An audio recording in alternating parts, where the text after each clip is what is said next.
Speaking to the pronunciation point, I guess my question is, how do you make hard decisions? I'll give you a specific example. We were working on these spec translations, and these things were written in International Phonetic Alphabet, but like in the 60s, and so I really had no idea if it was being pronounced incorrectly. My job is to write those in what I guess our standard of Lenape writing. And frankly, not coming from a Lenape background and not having access to the culture, I'm terrified. I don't want to get anything wrong. I'm terrified too. I don't have a Lenape background. I went to Sunday school.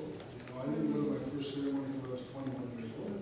I learned from the Lenape. I learned very little about Lenape until I got older. I'm still learning that little bit. And it is a scary thing. How do you make those decisions? But you have to. What I had said in an article one time is, I have to believe that our language is going to come back. They say it's a dead language. What do you still do? I have to believe that it's going to come back. And I have to keep moving forward and doing the best. And I'm the first one to stay up here and say, well, I taught everybody to say, it's nice if you follow me. But I admit my mistakes. But I just keep going. If you make mistakes, that's fine. And the important thing that I said about here is I can see the passion that's coming out of the program here, as far as trying to further the language. And that's what's important. And that's what has to ring true, is you have to have, as long as we know you're doing it for the right intent. And you're not out there trying to do your dissertations and you can write a book and go and speak about it all over the country. But I mean, I know I've had numerous arguments with those people. But I think that we just keep going forward. There's a program called BYKI. Type that in. And it's a new program. They're using it in Manitoba. They're bringing it over to us in June.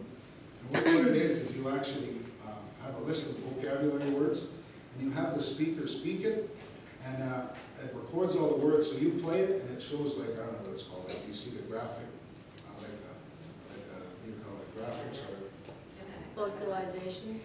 it shows the patterns. Yeah. Oh, yeah. What do you call it? Spectre. Yeah, that has that. Yeah. But it has that. It has all the annotations in how you say it. So so you hit play, and it says it, and then you hit record, and you say it, and it puts it over top, and it gives you a little gauge. How close were you?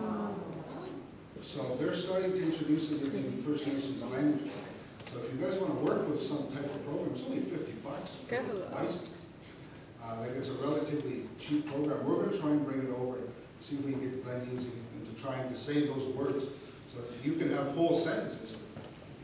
Hear it? Yeah? Hope we all sound like London. Yeah.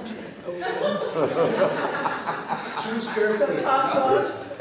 But either way, there are programs. That's the one I'm excited about. We have the Lenape Box Dictionary in Lenape. We have a lot of good resources that we don't have any more native speakers, so we can shove a microphone in their face and say, There's huge amounts of tapes out there. yeah. I have a box of tapes at home from our speakers. There's like 15, 20 tapes. Hook it up. There's tapes all over the place. There's more than enough tapes to give you enough work for the next 10 years.